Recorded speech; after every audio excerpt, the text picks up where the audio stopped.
This is the Big Stories Podcast, where we tell the amazing and inspiring stories from across the Big 12 Conference. I'm Cleon Wall, and welcome back to another Big Stories Podcast. This is another one of our bi-weekly updates that we will be dropping until the start of Season 4 of Big Stories. And in our bi-weekly updates, we are sharing some of the great stuff done by our colleagues at BYUtv's Big Stories. We're also sharing any updates we can give to you. And just to remind you, BYUtv's Big Stories focused on BYU's football opponents. So we will lead things off with a story from East Carolina graduate Lex Gillette. And if you've ever had the pleasure of hearing him speak, you'll know that he doesn't spend much time talking about what he can't do. Instead, he talks about possibility. In fact, Lex has said, I want people to see as much as I can. And Lex can't see that much, at least with his eyes. Before I lost my sight, I knew where the sidewalks were. I knew where the stairs were. I knew where the streetlights were. But once I lost my sight, I used my ears and my ability to feel and proprioception. For many people, losing their sight at a young age would become the defining chapter of their story. But for Lex, who lost his vision at just 8 years old due to multiple retina detachments, it was really just the beginning. A lot of credit for that goes to his mother. Her faith never wavered, and she made sure Lex's didn't either. She encouraged him to pray, trust God, and continue doing the things he loved, especially after Lex's doctor told him there was nothing left that they could do to fix Lex's sight. And I just looked up and I said, I don't know how, Lord, but it's you and me. I just know it's going to be all right. The strong faith that my mom had, it just exuded. It was contagious. Being mad at God never really crossed my mind. Rather than focusing on what had been taken away, she taught him to focus on what was still possible. Years later in high school, Lex found track and field, specifically the long jump. Now think about that for a second. Most people would probably agree that sprinting down a runway at full speed before launching yourself as far as possible into a sandpit sounds difficult enough. But to add another layer of difficulty to it, and Lex does it without sight. Coaches began to see how skilled he was at the long jump. So using a guide, Lex became one of the most accomplished Paralympic athletes in the world. Jerome Avery is Lex's guide.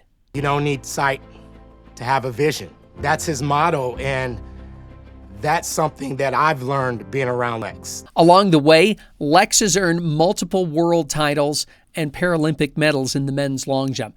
Today, Lex spends much of his time as a motivational speaker, encouraging others to pursue goals that seem impossible. He also has a book you can buy on Amazon, and the title is the same as his motto. You don't need sight to have vision. Think about that. A man who is blind dedicating his life to helping others see possibilities, see opportunities, and see a future they may not believe is possible yet. He's also trying to educate people on what it's like to be blind, one Instagram post at a time. In one post, he tells people how he crosses a very busy intersection in California. In another, he tells people how to approach someone who is blind and how to help them or how not to help them. As he says, a pole that might be an obstacle for someone else could be a landmark for him. My big takeaway, sight and vision are not the same thing. Most of us rely on our eyes to show us what's physically in front of us. Vision, on the other hand, allows us to see what could be. Lex lost his sight as a child, but he developed an extraordinary vision for his future. That vision has carried him and will continue to carry him to places most people never thought possible. I always get the question, if you could have your sight back, would you? And I always emphatically say, no.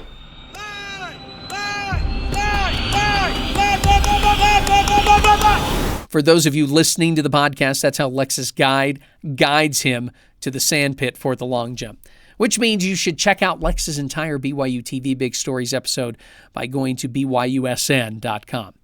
Now we're going to pivot a little bit, as our next story isn't about an All-American athlete, a championship coach, or someone who broke records on the field. It's about Peggy Coppom.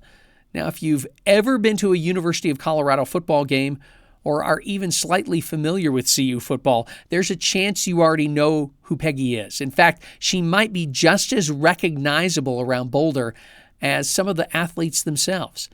Peggy is CU superfan, celebrating her 101st birthday in November of 2025.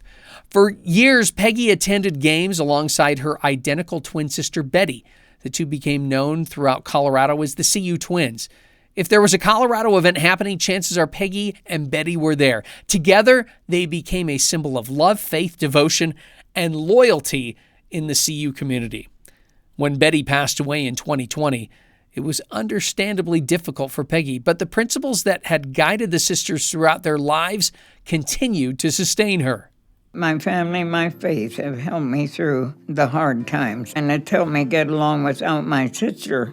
You know, you don't want to dwell on what you don't like or what somebody might have said that offended you. You want to say some prayers for whomever and for yourself and be happy.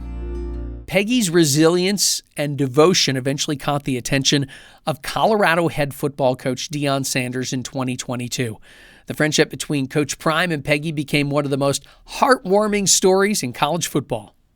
I have a special, wonderful, young, beautiful guest with me today. It's Peggy's 100th birthday today. You're supposed to clap right now, give her love. Thank you.